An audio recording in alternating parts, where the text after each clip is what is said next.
Assalamualaikum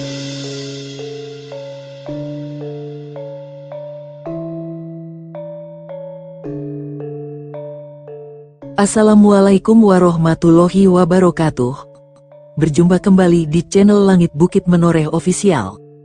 Di kesempatan kali ini, akan melanjutkan cerita di video sebelumnya, sebuah cerita karya Ebes, yang berjudul, Babat Negeri Leluhur, episode yang ke-54. Sebelum kita masuk ke ceritanya, tekan dulu tombol like video ini dan jangan lupa tekan juga tombol subscribe channel ini. Dan nyalakan juga lonceng notifikasinya, agar tidak ketinggalan cerita-cerita lainnya. Dan seperti apa untuk kisahnya kali ini, langsung saja kita masuk ke ceritanya.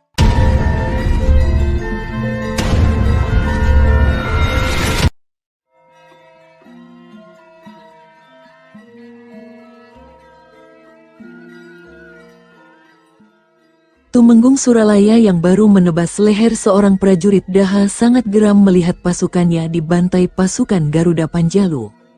Tumenggung Sepuh itu langsung melesat ke arah Kisaketi sambil menebas leher seorang prajurit Daha yang menghalangi jalannya. Melihat pemimpin pasukan Jenggala mendekatinya, Kisaketi segera bersiap. "Jadi kau pemimpin pasukan bantuan Daha?" tanya Tumenggung Suralaya. "Kalau iya kenapa? Apa ingin menjajal kemampuanku?" jawab Kisaketi waspada. Jangan sok hebat kau. Melihat kemampuanmu, kau benar-benar tidak layak menghadapiku." Tumenggung Suralaya meludah ke tanah. "Kau lebih tua dariku. Apa kau tidak pernah diajari tata krama bangsawan oleh gurumu? Atau jangan-jangan seperti ini semua watak pejabat di Kahuripan?" Kisaketi mengejek Tumenggung Suralaya. Tumenggung Sepuh itu langsung marah besar.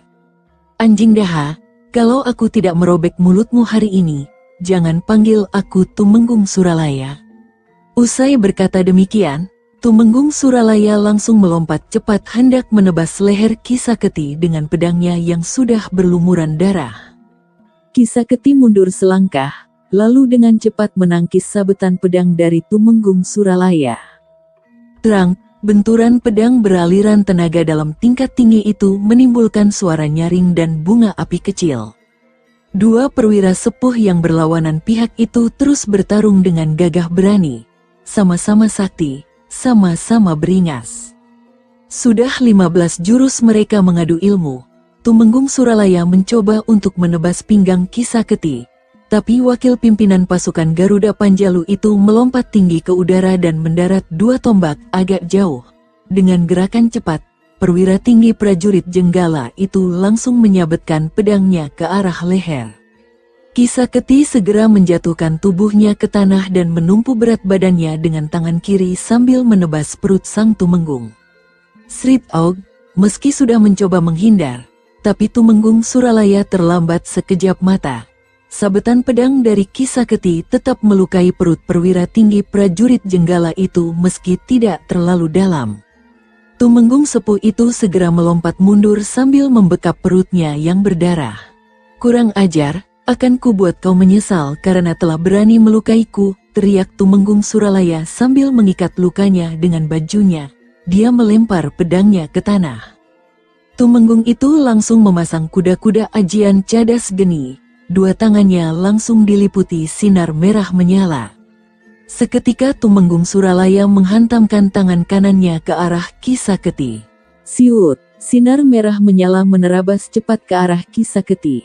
Kisaketi langsung melompat ke udara menghindari sinar merah menyala itu yang menyambar tubuh seorang prajurit Daha. Blam, si prajurit langsung tewas dengan tubuh hancur berantakan. Kisaketi segera melesat cepat menuju ke arah Tumenggung Suralaya. Tangan kiri sang wakil pimpinan pasukan Garuda Panjalu telah diliputi cahaya biru redup. Kisaketi segera menebaskan pedangnya ke arah leher Tumenggung Suralaya. Perwira itu cepat menunduk. Tangan kiri Kisaketi langsung menghantam ke arah dada Tumenggung Suralaya. Perwira tinggi prajurit Jenggala itu terkejut dengan serangan pukulan tangan kiri Kisaketi dan langsung memapas dengan tangan kanannya. Duer ledakan keras terdengar dari benturan dua ajian kanuragan mereka. Dua perwira berumur itu terlempar dua tombak ke belakang menghantam tanah di arah yang berlawanan. Kisah Keti muntah darah segar tapi segera bisa berdiri. Dia menatap lawannya yang berusaha bangkit dari tempat jatuhnya.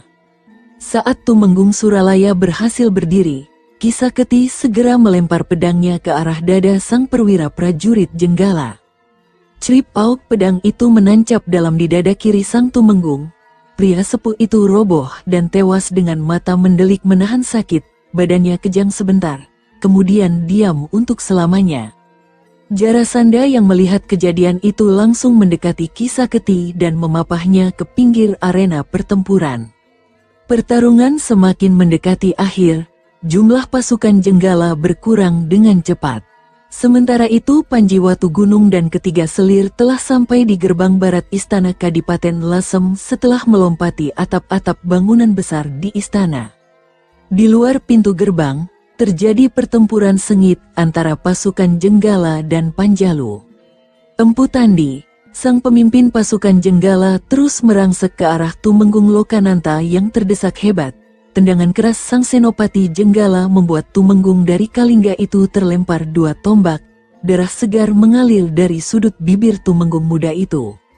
Empu Tandi melesat cepat hendak menghabisi nyawa Tumenggung Lokananta yang duduk bersimpuh akibat luka dalam yang dideritanya. Saat pedang hampir menyentuh leher, tiba-tiba sebuah batu sebesar telur ayam melesat cepat menuju tangan kanan Empu Tandi. Bak, Empu Tandi menjerit keras saat tangannya dilempar batu itu. Itu bukan lemparan batu biasa melainkan batu yang dilempar dengan tenaga dalam tingkat tinggi. Pedang yang nyaris memenggal kepala Tumenggung Lokananta terlepas dari tangannya. Kurang ajar, siapa berani membokongku? Keluar, tunjukkan batang hidungmu, Empu Tandi berteriak lantang.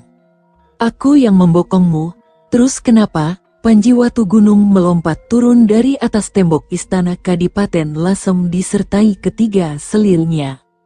Bangsat, siapa kau berani mencampuri urusanku? Kau tidak tahu siapa aku ha? Teriak Empu Tandi marah. Tahu, kau perwira tua yang sombong. Panji Watugunung tersenyum sinis. Dewi Srimpi dan Sekar Mayang segera memapah Tumenggung Lokananta menuju tepi arena pertempuran. Keparat, berani menantang Senopati Kahuripan. Sudah bosan hidup rupanya, Senopati Empu Tandi segera mengambil pedangnya yang tergeletak di tanah.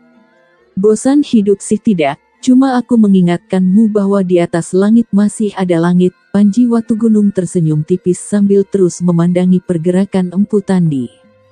Senopati Jenggala itu langsung melesat cepat sambil mengayunkan pedangnya ke arah Panji Watugunung.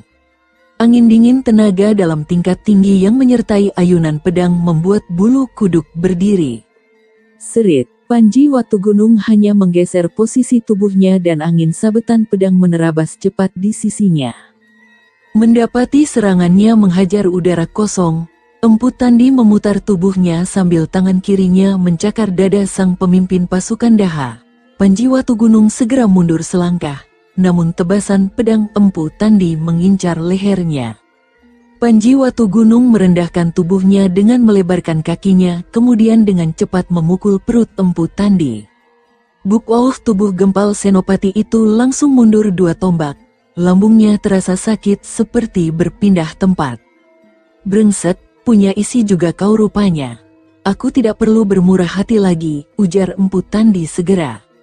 Empu Tandi segera merapal ajian Kala Seba. Tangan kanan dan kirinya berubah warna ke hijau-hijauan dengan sinar merah melingkari. Panji Watugunung segera merapal mantra ajian Tameng Wajah.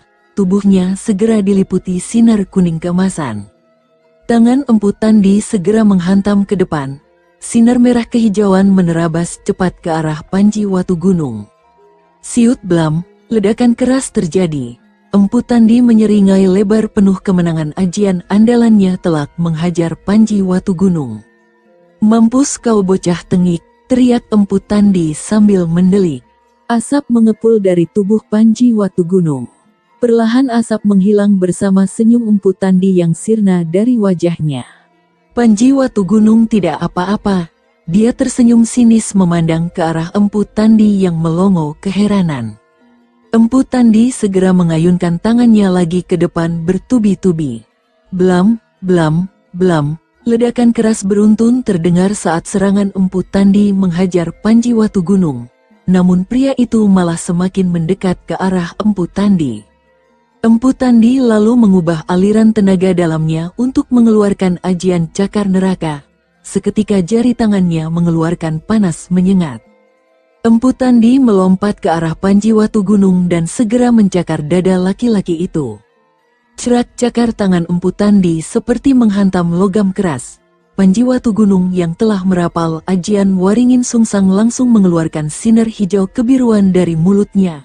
Begitu sinar itu menyentuh kulit Empu Tandi, perlahan sinar itu menghisap daya hidup sang pemimpin pasukan Jenggala. Empu Tandi bersusah payah melepaskan diri dari ajian Waringin Sungsang yang terus menyedot daya hidup dan tenaga dalamnya. Rasa sakit mulai menyerang seluruh urat dan sendi Empu Tandi. "Aaregegegeheh!" teriak kesakitan sang senopati Jenggala terdengar memilukan. Perlahan tubuh Empu Tandi menghitam dan mengering. Tangan kanan Watu Gunung segera menghantam dada Empu Tandi.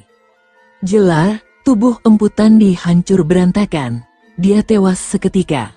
Melihat sang pemimpin pasukan Jenggala tewas, nyali prajurit yang tersisa langsung buyar. Mereka berusaha untuk melarikan diri. Apalagi Jurumeya, sang demung juga baru tewas bersimbah darah di tangan Ratna Pitaloka. Bekel Kasya diam-diam menjauh dari medan tempur kemudian melompat masuk ke dalam hutan. Beberapa ratus prajurit bergegas mengikuti langkahnya. Bunyi bende 2 kali menghentikan pertarungan. Dengar semuanya. "Senopati kalian sudah mati, sebaiknya kalian menyerah. Kalau tidak akan kami habisi nyawa kalian semua," teriak Panji Watu Gunung lantang. Seorang prajurit Jenggala langsung melempar senjatanya tanda menyerah. Ribuan lainnya segera mengikuti langkahnya. Panji Watu Gunung tersenyum melihat pasukan Jenggala menyerah. Akhirnya Lasem kembali ke Panjalua. Sorak-sorai para prajurit Daha yang memenangkan pertempuran langsung terdengar. Para perwira prajurit menarik nafas lega. Beban berat di pundak mereka seperti terangkat sudah. Dari pasukan Panjalu, 4.000 prajurit gugur sebagai pahlawan. Sedangkan dari Jenggala, 8.000 prajurit tewas, 4.000 prajurit menyerah dan 2.000 prajurit kabur dari medan tempur. Prajurit Jenggala yang menyerah, diwajibkan menggali lubang untuk makam para temannya yang tewas. Sementara pasukan Daha juga memakamkan jenazah rekan seperjuangan mereka yang gugur. Usai pemakaman umum itu, pasukan Jenggala digiring ke penjara Kadipaten Lasem. Sementara para prajurit Daha menyebar di seputar kota Kadipaten Lasem untuk memberikan rasa aman bagi para penduduk yang tinggal di kota itu. Sepekan setelah peristiwa berdarah itu, keadaan perekonomian Lasem perlahan pulih seperti sedia kala. Panji Watu Gunung dan keempat istrinya menempati istana Lasem sambil menunggu perintah dari istana Daha. Seorang gadis cantik berambut panjang dengan dandanan layaknya seorang pendekar dengan pedang tergantung di pinggang memacu kudanya meninggalkan rumah makan di utara kota Kadipaten Karanganom. Sorot matanya yang teduh dan kulitnya yang sawo matang semakin terlihat cantik saat angin menerpa wajahnya. Sudah hampir setengah purnama dia meninggalkan rumahnya di Kadipaten Wengker. Dia adalah Cempluk Rarasunti, putri bungsu Sang Lurah Wanua Karangrejo, Warok Suropati. Semenjak kepergian Panji Watu Gunung dari rumahnya, gadis cantik itu seperti kehilangan semangat hidup. Warok Suropati yang mengerti isi hati sang putri bungsunya, terus berupaya keras untuk mengalihkan perhatiannya dari Panji Watu Gunung namun usahanya sia-sia saja. Berbekal ilmu kanuragan tinggi yang dipelajari dari ayahnya, akhirnya Cempluk Rarasunti memutuskan untuk pergi mencari pujaan hatinya di Daha. Rela tidak rela, Warok Suropati melepaskan putrinya itu. Tak lupa sepucuk surat dia titipkan pada Cempluk Rarasunti agar di kemudian hari saat bertemu dengan Panji Watu Gunung, akan diberikan kepada sang pangeran Daha itu. Setelah menyeberang Sungai Brantas, gadis cantik itu berhenti di lapak warung makan dekat dermaga penyeberangan. "Permisi Kisanak, Apa benar ini arah menuju Kedaha? Tanya Cempluk Rara Sunti pada pria paruh baya pemilik warung makan. Gadis cantik, kau mau Kedaha ya? Tanya si pemilik warung makan itu sambil menatap ke arah wanita itu. Benar Kisanak, saya hendak pergi Kedaha, jawab Cempluk Rara Sunti dengan sopan. Sebaiknya kau lewat kota Gelang-Gelang saja, gadis muda. Akan lebih cepat kau ke sana. Dan jalannya juga lebih aman, kau lurus saja ke utara. Setelah hutan kecil itu, ada pertigaan belok kiri melewati kota Pakuwon Janti. Nanti lurus sudah sampai di kota Gelang-Gelang. Si pemilik warung makan itu menunjukkan jalan pada Cempluk Rara Sunti. Setelah berterima kasih kepada si pemilik warung, Cempluk Rara Sunti melompat ke atas kudanya dan menggebrak kuda yang melesat cepat meninggalkan tempat itu. Setelah melewati hutan kecil, di tepian hutan suara pertarungan sengit terdengar oleh Cempluk Rara Sunti. Buru-buru gadis itu menarik kekang kudanya dan berhenti. Gadis cantik itu langsung melompat turun dari kudanya dan mengendap-endap di balik pepohonan rimbun di tepi hutan kecil itu. Perlahan Cempluk Rara Sunti mengintip dari balik pohon wadang. Di padang rumput dekat sungai kecil seorang gadis dikepung 3 orang lelaki berwajah sangar. Hahaha, menyerahlah saja Nawangsari, nanti akan kujadikan kau gundikku, tawa keras dari sang pria paruh baya berpedang dengan kumis tebal. Tak sudi aku jadi gundikmu Sembrani, sekalipun kau pejabat istana Gelang-Gelang pun aku tetap tak mau, teriak gadis berbaju biru itu sambil mengangkat pedangnya. Bedebah, dikasih hati malah minta jantung. Lekong, Kombang, tangkap dia cepat, teriak Sembrani yang mulai gusar. 2 orang pria berbadan besar itu segera melompat maju mengeroyok Nawangsari. Tiba-tiba saja Bruk Lekong langsung terkapar di tanah. Dia pingsan setelah menerima tendangan keras pada kepalanya dari Cempluk Rara Sunti yang melesat cepat dari balik rimbun pepohonan. Kombang dan Sembrani terkejut melihat itu semua, juga Nawangsari yang tengah bersiap untuk mengadu nyawa. Bedebah, mengganggu urusan orang saja. Apa kau juga minta aku jadikan gundik, gadis cantik, ujar Sembrani sambil menyeringai lebar. Kau tidak pantas menjadi suamiku buaya buntung. Mukamu saja seperti pantat kuda masih ingin nambah istri. Jijik aku melihatmu, ucapan pedas dari Cempluk Rara Sunti membuat Sembrani marah besar. Kurang ajar, cari mati kau rupanya. Sembrani langsung menyerang Cempluk Rara Sunti dengan pedangnya. Namun Putri Warok Suropati itu dengan mudah menghindari sabetan pedang Sembrani. Gerakan lincah dan gesit dari Cempluk membuat serangan Sembrani seperti tidak ada artinya. 10 jurus berlalu, dan Sembrani sudah ngos-ngosan mengatur nafasnya. Sembrani langsung mengincar leher Cempluk. Gadis itu menunduk sedikit sambil berkelit ke samping lantas melepaskan pukulan keras ke dada Sembrani. Sembrani langsung menjerit dan muntah darah segar akibat kerasnya pukulan Cempluk. Tubuhnya terpental 1 tombak ke belakang. Di sisi lain, Pujawati yang tengah menghadapi si Kombang juga telak menebas dada laki-laki itu. Kombang tewas bersimbah darah. Terima kasih atas bantuannya pendekar muda, ucap Nawangsari sambil menghormat pada Cempluk Rara Sunti yang masih menatap Sembrani yang pingsan di tanah. Hanya bantuan kecil, jangan terlalu sungkan, jawab Cempluk Rara Sunti dengan menarik tali kekang kudanya dan berniat untuk pergi. Tunggu dulu pendekar muda, maaf jika aku lancang, hari sudah sore, sebaiknya kita bermalam di rumah guruku. Guruku pasti senang bertemu denganmu, ujar Nawangsari menghentikan langkah Cempluk Rara Sunti. Putri Warok Suropati itu menatap ke arah langit yang mulai memerah. Gadis itu mengangguk tanda setuju. Mereka berdua kemudian berjalan beriringan menuju ke sebuah rumah di pinggir kota Pakuwon Janti. Tak berapa lama kemudian, mereka sudah sampai di tempat yang dituju. Seorang lelaki tua berambut putih dan seorang lelaki muda berbaju putih sedang duduk berbincang di serambi rumah. Ayo masuk pendekar muda, ajak Nawangsari setelah Rara Sunti mengikat tali kekang kudanya pada pohon mangga di halaman rumah. Perkenalkan, namaku Nawangsari, ini kakak seperguruanku Taradipa. Yang sepuh itu guruku, Ki Ajar Panitih. Nawangsari memperkenalkan semua orang di rumah itu. Namaku Rarasunti, biasa dipanggil Cempluk oleh ayahku, ujar Rarasunti sambil tersenyum tipis. Nawangsari dia. Rarasunti ini sudah menolongku guru. Saat aku dikeroyok Sembrani dan dua temannya, potong Nawangsari saat gurunya meminta penjelasan. Ki Ajar Panitih segera tersenyum tipis. Hanya Taradipa yang terlihat masih kesal. Kau kenapa Taradipa?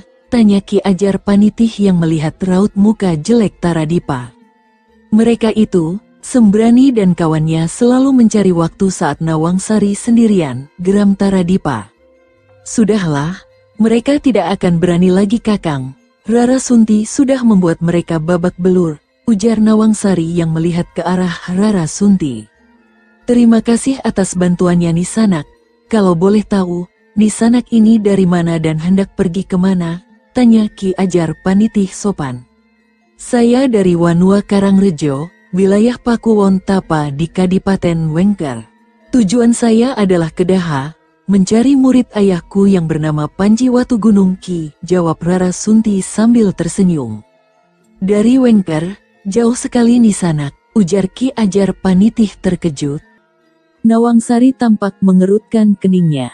Dia mencoba mengingat sesuatu. Seketika wajahnya berbinar. Siapa tadi yang kau cari Rarasunti? Panji Watugunung, tanya Nawangsari kemudian. Iya Nawangsari. Dia adalah murid ayahku. Kau kenal? Cempluk Rarasunti penasaran dengan omongan Nawangsari baru saja. Tunggu dulu Rarasunti, guru. Bukankah Watugunung itu orang yang pernah menolong kita dulu saat berhadapan dengan setan mata satu? Nawangsari menatap wajah Ki Ajar Panitih segera. Kakek tua itu terkejut, kemudian dia tersenyum tipis. Benar Nawangsari, dia orangnya. Di wilayah Panjalu ini ada berita tentang pasukan khusus yang dipimpin oleh putra Bupati Gelang-Gelang yang bernama Panji Watugunung, Nisanak. Menurut berita yang beredar, mereka baru saja mengalahkan pasukan Jenggala yang hendak menyerang Daha lewat Seluageng. Kalau kau ingin mencari tahu tentang dirinya, sebaiknya kau ke istana Gelang-Gelang, ujar Ki Ajar Panitih sambil mengelus jenggotnya. Terima kasih atas bantuannya Ki. Budi baik ini tidak akan pernah aku melupakannya, ujar Cempluk Rarasunti sambil tersenyum simpul. Kau sudah menolong muridku Nisanak. Bantuan ini bukan apa-apa, ujar Ki Ajar Panitih segera. Malam itu, Cempluk Rarasunti bermalam di rumah Ki Ajar Panitih di pinggir kota Pakuwon Janti. Pagi menjelang tiba, suara kokok ayam jantan bersahutan membangunkan semua orang. Burung kepodang dan kutilang ramai berkicau riang di atas pohon mangga di halaman rumah Ki Ajar Panitih. Cempluk Rarasunti langsung memacu kudanya meninggalkan rumah itu usai berpamitan kepada Ki Ajar Panitih dan kedua muridnya. Dia menuju ke arah kota Gelang-Gelang, di istana Kadipaten Lasem. Di balai peristirahatan Kadipaten, Panji Watugunung sedang duduk ditemani oleh ketiga istrinya. Dewi Srimpi masih di dapur istana Kadipaten sedang menyiapkan makanan kecil dan wedang jahe kesukaan Panji Watugunung. Apa rencana Kakang Watugunung selanjutnya? Tanya Ratna Pitaloka sambil menatap wajah suaminya itu. Aku ingin kita pulang ke Gelang-Gelang Dinda. Aku ingin menemani Dinda Anggarawati di masa-masa kehamilannya. Toh untuk sementara, Jenggala tidak akan berani melakukan tindakan ceroboh dengan mengirimkan pasukan mereka lagi, bukan? Panji Watugunung tersenyum tipis. Iya Kakang, aku juga capek berperang. Ingin aku menikmati hari tenang tanpa bau darah, sahut Sekar Mayang. Ayu Galuh hanya diam tak bicara. Sejak tadi pagi kepalanya pusing sekali, perutnya mual-mual tidak karuan. Dewi Srimpi datang membawa pisang rebus dan getuk serta wedang jahe untuk Panji Watugunung. Saat menaruh nampan di meja, tiba-tiba, Hugah, kau kenapa Dinda Galuh? Tanya Panji Watugunung melihat Ayu Galuh tiba-tiba muntah. Dia heran. Bau getuknya Kang Mas.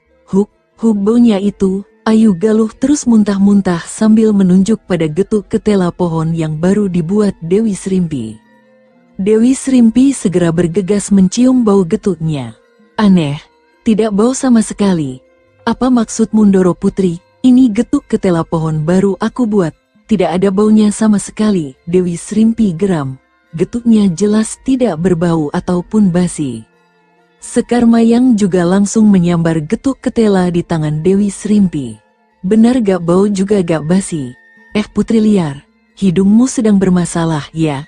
Ini getuk ketela pohon baunya harum. Coba deh, jangan menghina buatan Srimpi, ujar Sekar Mayang sambil menyodorkan potongan getuk pada Ayu Galuh. Hug, kembali Ayu Galuh muntah-muntah saat bau getuk ketela itu menusuk hidungnya. Dinda Srimpi, tolong kau jauhkan dulu getukmu ini dari Dinda Galuh, pinta Panji Watu Gunung pada selir termudanya itu. Dewi Srimpi segera memindahkan nampan berisi getuk ketela pohon dan pisang rebus itu jauh dari tempat mereka duduk. Penjaga, sini kalian. Dua orang prajurit penjaga segera bergegas mendekati Panji Watu Gunung dan keempat istrinya. Tolong panggil para tabib istana, suruh mereka datang kemari. Cepat, titah Panji Watu Gunung pada dua orang prajurit penjaga itu. Sendiko dawuh Gusti Pangeran. Dua orang penjaga itu segera menyembah dan mundur dari serambi peristirahatan Kadipaten Lasem. Panji Watu Gunung sedang memijit tengkuk istrinya itu saat dua tabib istana Kadipaten Lasem masuk ke balai peristirahatan. Mohon maaf Gusti Pangeran, siapa yang sakit? Ujar seorang tabib istana yang sepuh. Ini Ayu Galuh dari tadi muntah-muntah terus. Coba kalian periksa. Panji Watu Gunung segera memberi ruang bagi mereka berdua. Dua orang tabib istana itu segera memeriksa nadi tangan dan tanda-tanda yang terlihat. Setelah dua orang itu memeriksa keadaan Ayu Galuh, keduanya berpandangan sejenak lalu saling mengangguk. Maaf Gusti Pangeran. Gusti Putri tidak sakit tapi hamil muda Gusti Pangeran, ujar si tabib istana yang sepuh. Apa? Panji Watu Gunung dan ketiga selirnya langsung kaget, sementara Ayu Galuh dengan wajah pucat malah tersenyum lebar. Selamat Gusti Pangeran, selamat Gusti Putri, akan hamba berikan beberapa obat untuk menguatkan kandungan dan obat untuk mengurangi mual yang Gusti Putri rasakan, ujar tabib sepuh itu segera. Panji Watu Gunung segera bergegas memeluk Ayu Galuh segera. Dia begitu gembira istri keduanya itu ternyata tengah berbadan dua. Terima kasih Dinda Galuh, terima kasih sudah jadi ibu untuk putraku. Panji Watu Gunung terharu. Laki-laki itu segera mengecup kening Ayu Galuh. Ayu Galuh tersenyum bahagia mendengar ucapan Panji Watu Gunung. Dengan lembut perempuan itu mengelus perutnya yang masih rata. Tiga selir Panji Watu Gunung terlihat kesal. Brengsek, kenapa perempuan itu malah yang hamil duluan? Gerutu Sekar Mayang. Lah iya, perasaan kalau sama Kakang Watu Gunung berkali-kali bercinta tiap giliranku, gumam Ratna Pitaloka menimpali omongan Sekar Mayang. Dewi Srimpi yang diam, tampak memikirkan sesuatu. Kang Bok, begawan Sulapaksi Kang Bok, ingat tidak? Mata Dewi Srimpi berbinar-binar seketika. Ratna Pitaloka dan Sekar Mayang saling berpandangan sejenak, kemudian mereka paham. Iya Srimpi, pasti itu adalah pengaruh dari jimat yang diberikan begawan Sulapaksi pada putri liar itu. Kita harus meminta Kakang Watu Gunung untuk mampir ke Wanua Kelakah pas kita pulang ke Gelang-Gelang nanti, ujar Ratna Pitaloka yang disambut anggukan kepala oleh Sekar Mayang dan Dewi Srimpi. Kabar kehamilan Ayu Galuh segera merebak di istana Kadipaten Lasem. Semua perwira tinggi prajurit Daha yang masih berkumpul, datang ke balai peristirahatan Kadipaten Lasem hanya untuk mengucapkan selamat. Tepat di saat yang bersamaan, utusan yang dikirim ke Daha kembali membawa titah Sang Maharaja Samarawijaya. Tumenggung Wiguna dan Tumenggung Wasikerta datang bersama seorang pemuda berusia 15 tahun dan seorang wanita berumur yang masih terlihat cantik yang merupakan ibu sang pemuda. Bagaimana Tumenggung Wiguna? Sudah kau dapatkan jawaban dari Gusti Prabu Samarawijaya? Tanya Panji Watugunung sambil memandang ke arah Tumenggung Wiguna sudah duduk bersila di lantai serambi peristirahatan Kadipaten Lasem. Ini adalah putra Waisudana Gusti Pangeran, dan itu adalah janda permaisurinya. Hamba diutus oleh Gusti Maharaja Samarawijaya untuk menyampaikan nawala ini untuk Gusti Pangeran Panji. Tumenggung Wiguna segera menyerahkan surat dari daun lontar yang terbungkus kain merah. Panji Watugunung segera membuka kantong kain merah dan membaca nawala yang ada di dalamnya. Pangeran Daha itu segera tersenyum tipis. Apa isi surat itu, Gusti Pangeran? Maaf kalau hamba lancang, tanya Tumenggung Wiguna. Besok kau akan tahu, Tumenggung Wiguna. Paman Saketi, siapkan upacara penobatan untuk Adipati Lasem besok. Titah sang putra Bupati Gelang-Gelang pada wakil pimpinan pasukan Garuda Panjalu. Sendiko dawuh Gusti Pangeran, Ki Saketi menghormat dan mundur dari serambi peristirahatan Kadipaten Lasem. Siapa namamu, adik? Tanya Panji Watugunung pada pemuda itu. Hamba Pranaraja Gusti Pangeran, dan ini ibu hamba Dewi Rukmini, jawab sang pemuda itu dengan sopan. Benar kau putra Adipati Waisudana? Tanya Panji Watugunung menyelidik. Hamba putra kedua dari ayahanda Adipati Waisudana, kakak hamba Danapati, dibunuh Empu Tandi saat mereka menyerbu ke istana Kadipaten Lasem. Gusti Pangeran, jawab Pranaraja sambil menghormat. Tumenggung Wasikerta, apa benar mereka keluarga dari Adipati Waisudana?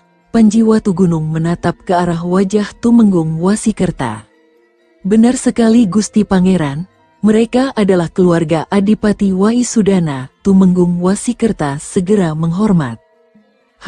Pranaraja dan kau Dewi Rukmini, maaf bila tindakanku baru saja membuat kalian kecewa. Tapi ini adalah urutan tata cara yang harus dilakukan untuk pengangkatan seorang penguasa. Sekarang kalian boleh bubar. Besok pagi kita semua hadir di Balai Paseban Kadipaten Lasem, ujar Panji Watugunung segera. Sendiko dawuh Gusti Pangeran, usai menyembah kepada Panji Watugunung, orang-orang itu segera mundur dari serambi peristirahatan Kadipaten Lasem.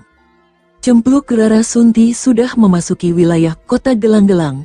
Setelah bertanya pada seorang pedagang buah di dekat gapura kota, Cempluk Rara Sunti bergegas menuju ke istana Gelang-Gelang.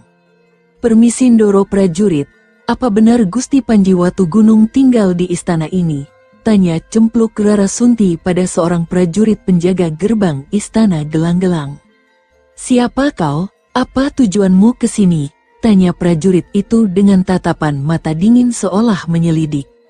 Saya Rara Sunti, saya datang jauh dari Wengker, ingin menyampaikan surat kepada Gusti Panji Watugunung dari gurunya, jawab Rara Sunti dengan sopan. Kau tunggu saja di sini.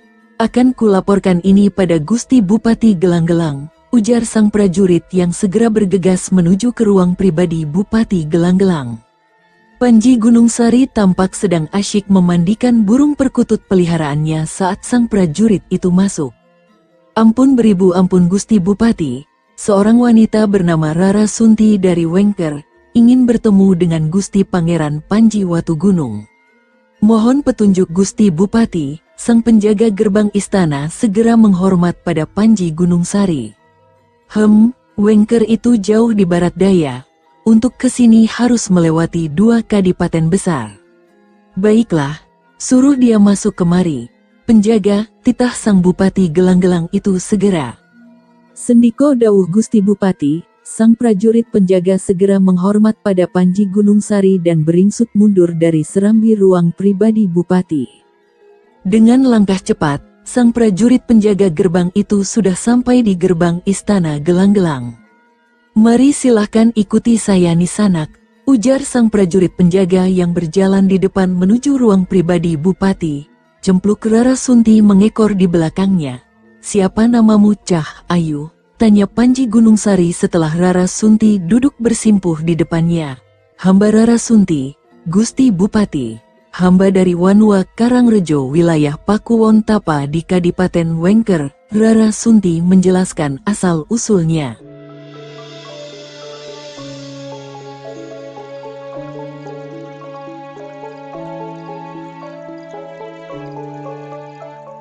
Sahabat pendengar setia Langit Bukit Menoreh official yang berbahagia, sampai di sini dulu ceritanya. Bagaimana kelanjutan kisahnya? Nantikan kelanjutan cerita ini di video berikutnya. Agar tidak ketinggalan kelanjutan cerita ini, klik tombol subscribe channel ini, dan nyalakan juga lonceng notifikasinya. Wassalamualaikum warahmatullahi wabarakatuh.